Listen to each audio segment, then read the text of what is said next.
biker pushed an 84-year-old veteran.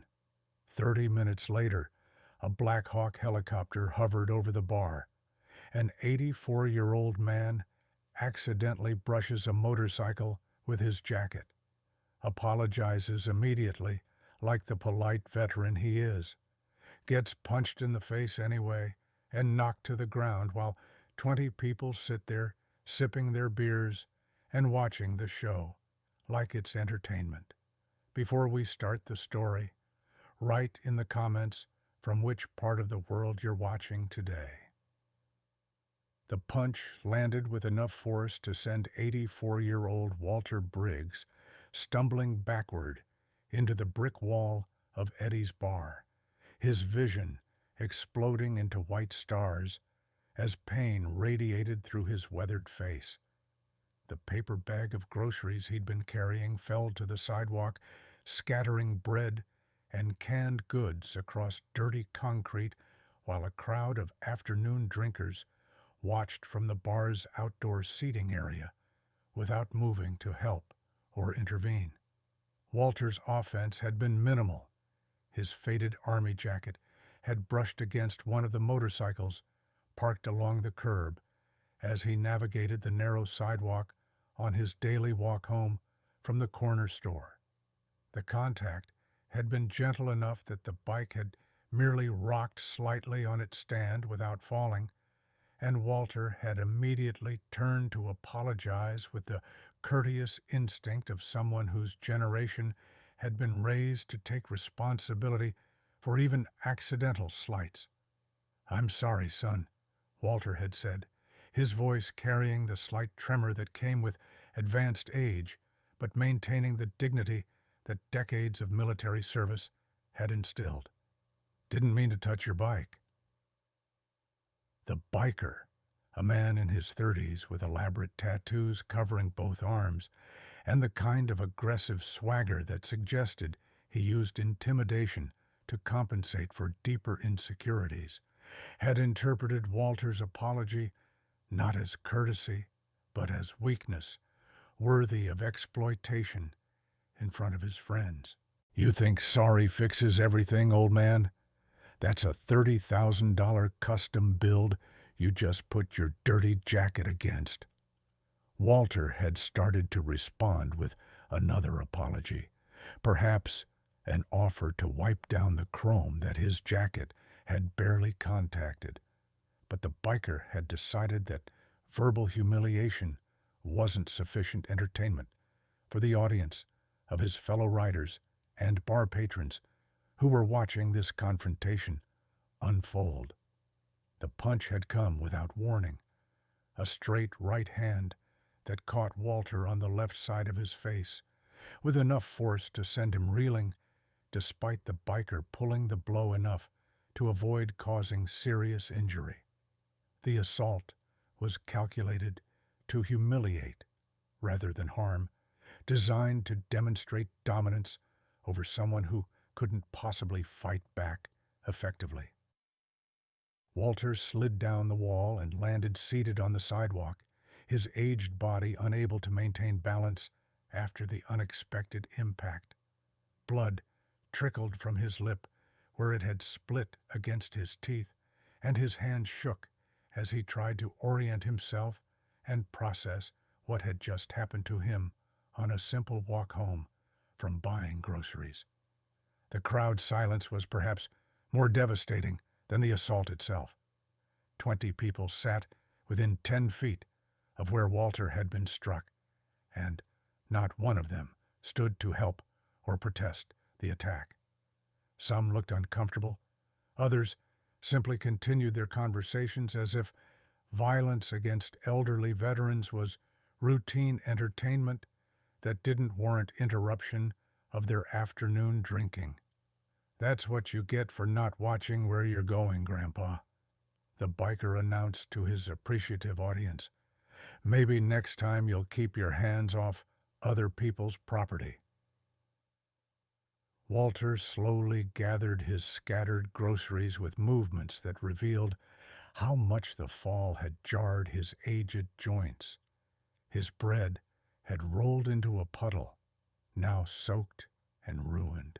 The canned goods had dented from impact with concrete, but Walter carefully placed everything back into the torn paper bag with the kind of meticulous attention that suggested maintaining dignity through simple tasks was all he had left in this moment of public humiliation. He stood slowly, using the wall for support, his faded army jacket now stained with dirt from the sidewalk. The name tape above the right pocket, Briggs, was barely legible after decades of wear, and the unit patches on his shoulders had faded to near invisibility. To the casual observer, he appeared to be exactly what the biker had labeled him, a forgotten old man whose best years were long behind him and whose current existence warranted neither respect nor consideration. Walter walked to a bus stop bench about 20 feet from the bar and sat carefully, his body protesting the movement after being thrown against brick and concrete. He set his ruined groceries beside him and simply sat, his bloodied face turned slightly away from the crowd that had witnessed his humiliation without response. But then Walter did something that none of the watching people understood the significance of. He reached into his jacket pocket and withdrew an old flip phone that appeared to be decades out of date. The phone showed no contacts, no recent calls, no indication of regular use. But Walter scrolled through its limited menu until he found a single entry labeled simply Eagle 6, with instructions beneath it that read, "Emergency only." Walter's weathered finger hovered over the call button for several seconds as he considered whether this situation truly warranted using a contact that he had been given years ago with explicit instructions that it should only be activated under the most serious circumstances. The humiliation he felt, the pain in his face, the knowledge that a crowd had watched him be assaulted without response, all of it combined to make Walter press that button and hold the phone to his ear. The call connected immediately without ringing, suggesting someone on the other end maintained constant readiness to respond.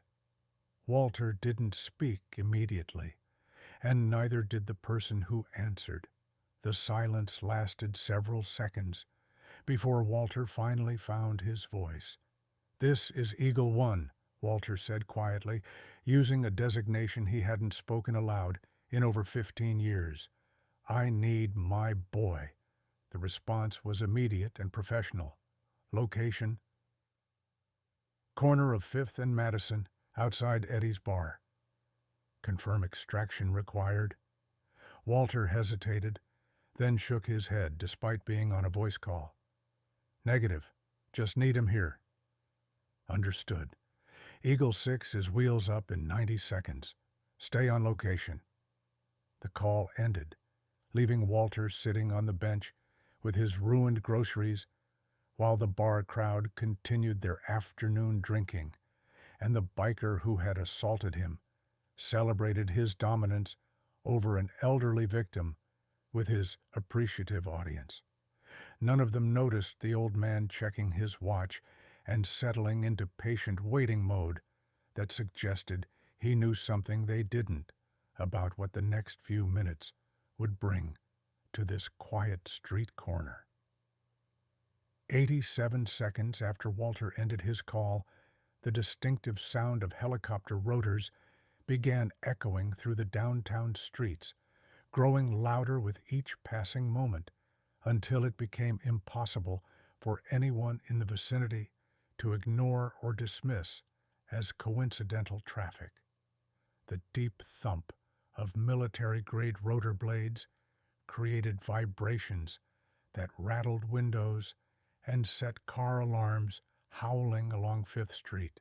The crowd outside Eddie's bar looked up in confusion as the sound intensified, searching the sky for the source of noise that seemed disproportionate to anything that should be happening in a quiet downtown area on a weekday afternoon.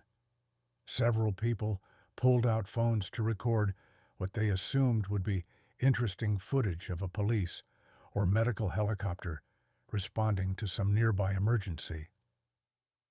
The biker who had assaulted Walter turned toward the approaching sound with mild curiosity, his attention drawn away from his celebration of dominance over an elderly victim.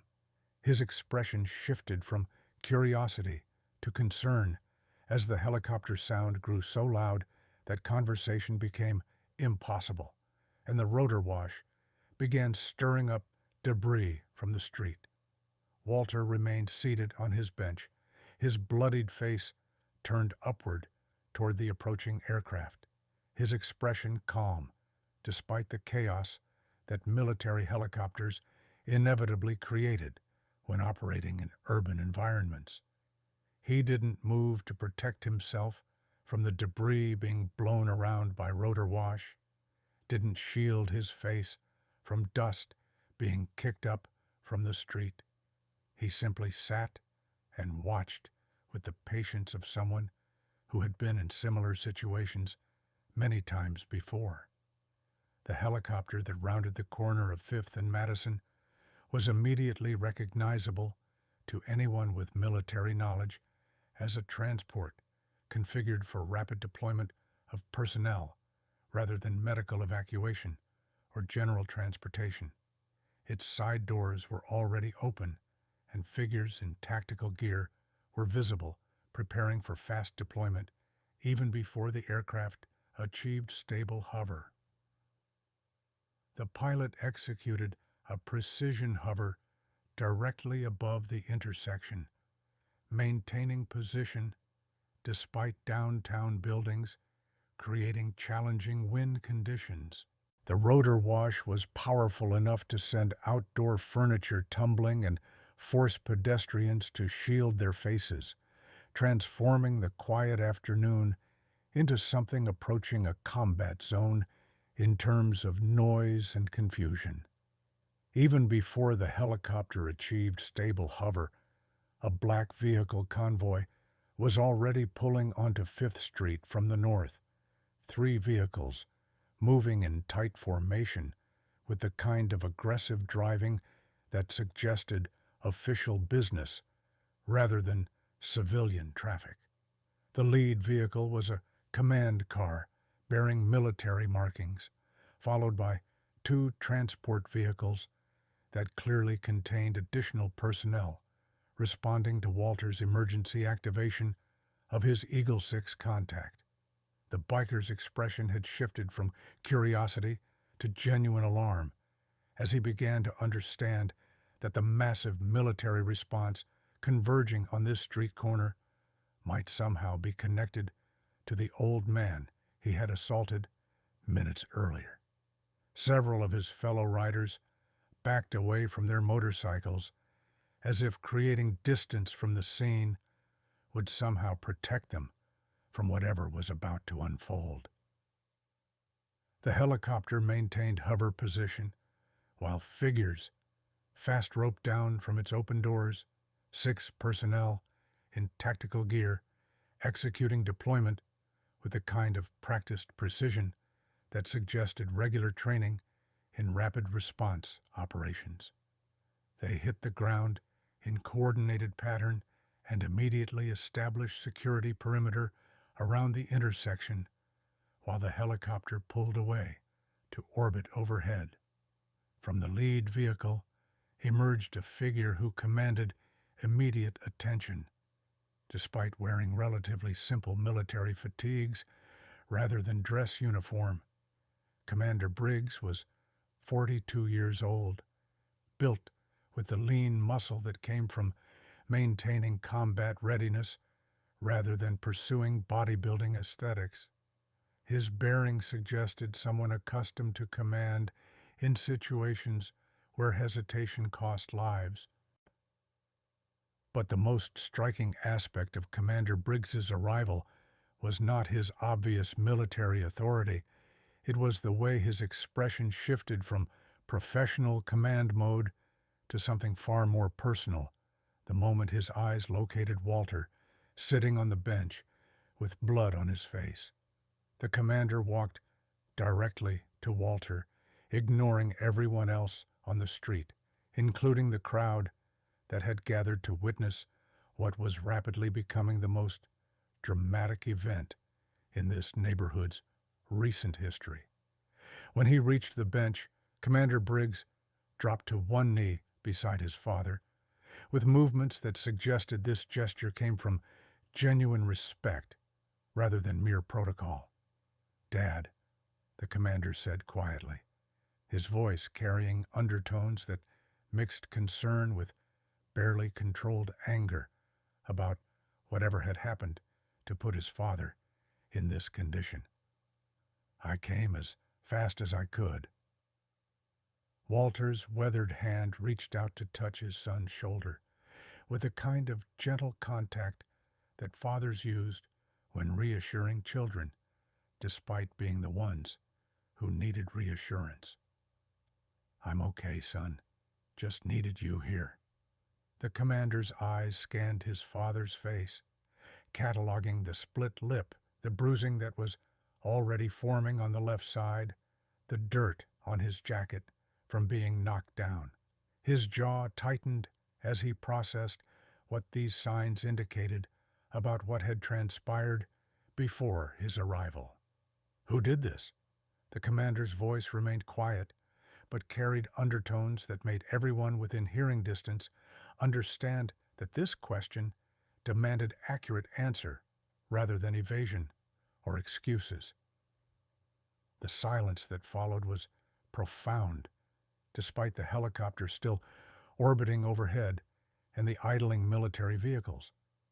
The crowd that had been so entertained by watching an elderly veteran get assaulted suddenly found themselves reluctant to volunteer information about what they had witnessed. Commander Briggs stood and turned to address the assembled crowd, his tactical team maintaining security positions while he conducted what was clearly going to be an interview process that would identify everyone involved in what had happened to his father. Commander Briggs surveyed the crowd with the kind of focused attention that made everyone present acutely aware they were being evaluated by someone whose professional responsibilities included assessing threats and determining appropriate responses. His voice carried clearly across the intersection despite the background noise from the orbiting helicopter and idling vehicles. "I'm going to ask one more time, and I'd appreciate honest answers from people who witnessed what happened here, who assaulted this veteran." The biker who had punched Walter stood frozen, his earlier aggressive confidence completely evaporated as he understood that his casual violence against an elderly man had somehow triggered military response that suggested Walter was far more significant than his modest appearance indicated. Several of his fellow riders had already backed away from him, creating physical distance that made his isolation obvious. One of the bar patrons, a middle-aged woman whose discomfort during the assault had been visible even if she hadn't intervened, finally spoke up with voice that mixed shame about her earlier silence with determination to at least provide honest testimony now that authority had arrived. "That man there," she pointed toward the biker, "he punched Mr. Briggs after he accidentally touched his motorcycle. Hit him hard enough to knock him down. The rest of us just sat here and watched." Her admission of communal failure seemed to break something in the crowd's defensive silence, and several other witnesses began speaking up to confirm her account and add details about what they had witnessed. The composite picture that emerged was of unprovoked assault against someone who had immediately apologized for minor accidental contact and who had posed no threat whatsoever to the biker or his property. Commander Briggs listened without interrupting, his expression revealing nothing about his internal reaction to learning that dozens of people had watched his father get assaulted without attempting to help or even call police. When the witnesses finished their accounts, he simply nodded acknowledgement and pulled out his phone to make a call. "This is Commander Briggs. I need local police response to 5th and Madison for assault on a veteran. Suspect is still on scene. I'll wait for official custody transfer." The commander ended his call and turned his attention to the biker, who stood trapped between his motorcycle and the wall of Eddie's bar, with no realistic option for escape, given the tactical team maintaining security positions around the intersection. "What's your name?" the commander asked, with tone that made clear this was not optional conversation.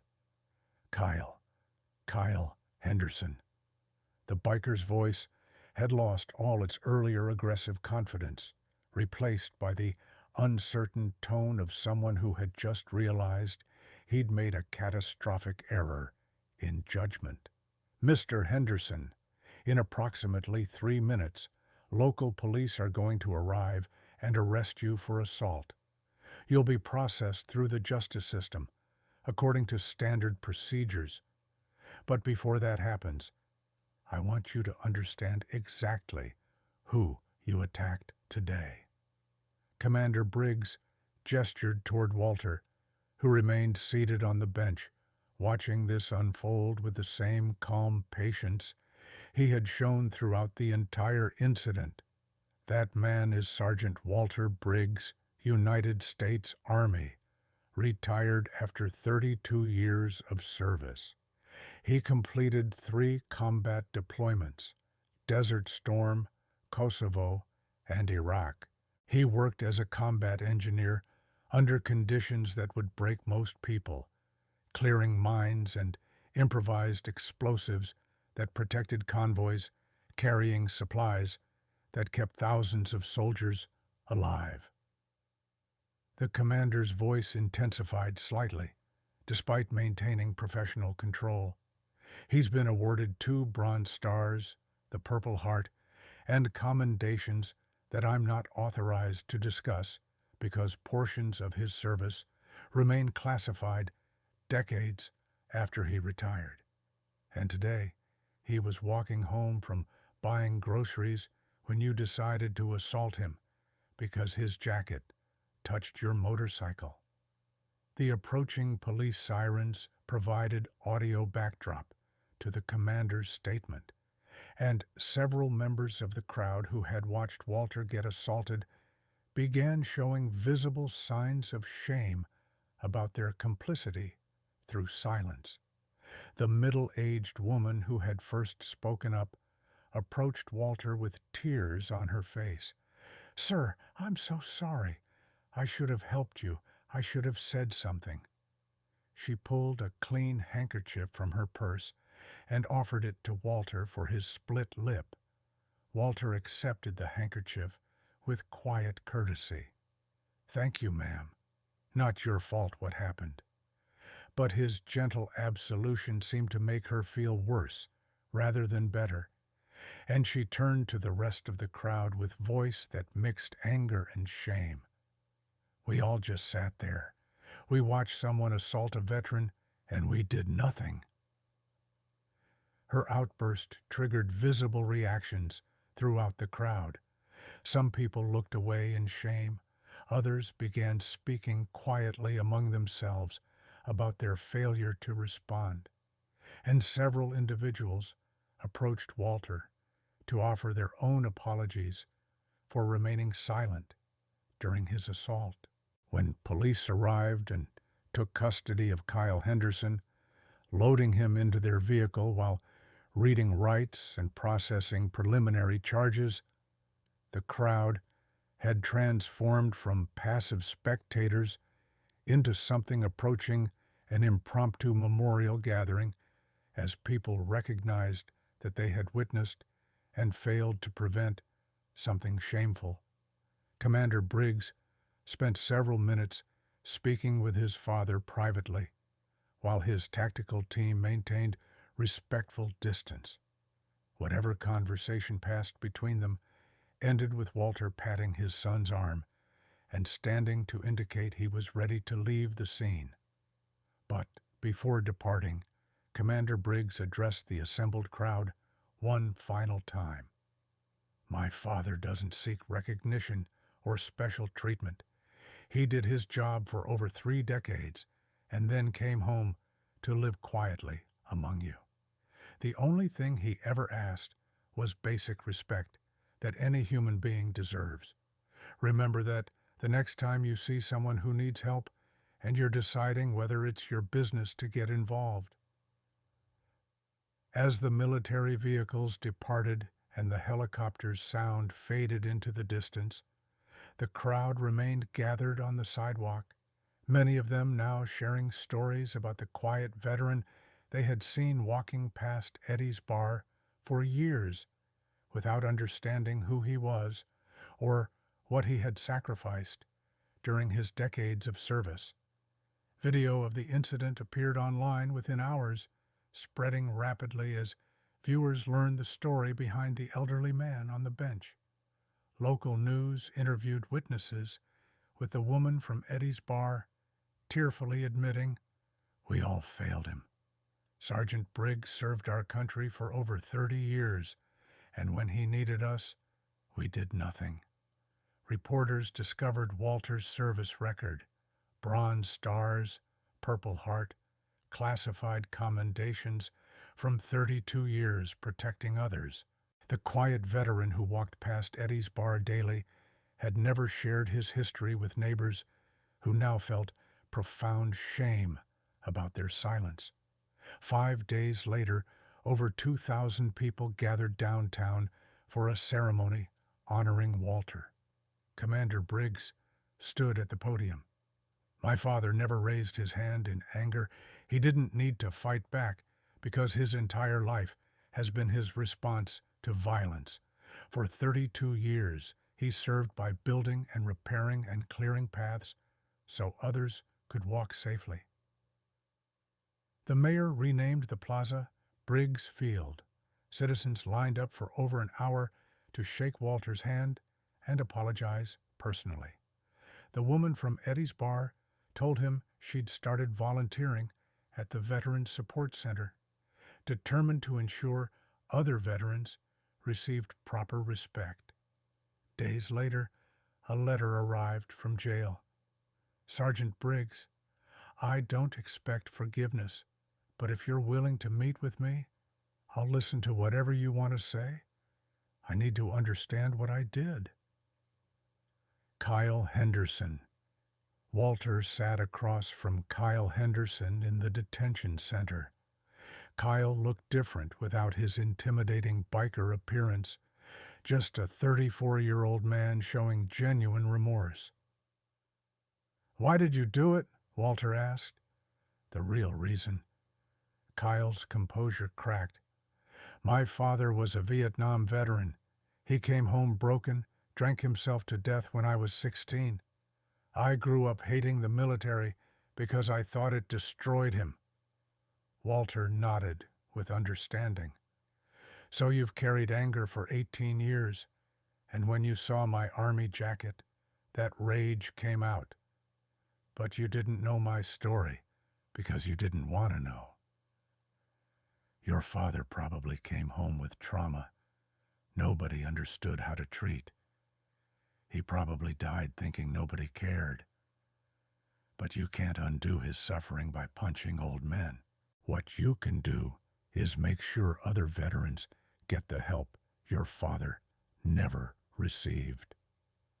As part of his sentence, reduced based on Walter's request for restorative justice, Kyle began community service at the Veterans Support Center, transporting elderly veterans to appointments and helping with benefits paperwork. On his third day, Kyle drove Walter to a medical appointment. "I'm going to do this even after my sentence is complete. I want to keep helping." Walter studied the younger man. "You won't erase what you did, but you'll start building something better on top of it." 6 months later, a memorial was completed in Briggs Field, in honor of Sergeant Walter Briggs and all veterans who serve quietly among us. May we never again stand silent when they need us. The park became a gathering place for veterans and families. Kyle continued volunteering long after completing required hours, helping veterans receive benefits their service had earned. Commander Briggs visited his father on a bench in the park that now bore his name. "You changed this city, Dad." Walter shook his head gently. "I just helped them remember what matters. They changed themselves." Overhead, the distant sound of helicopter rotors reminded people passing through Briggs Field of the day a quiet veteran's phone call had awakened an entire community to its responsibility to protect those who had spent their lives protecting them.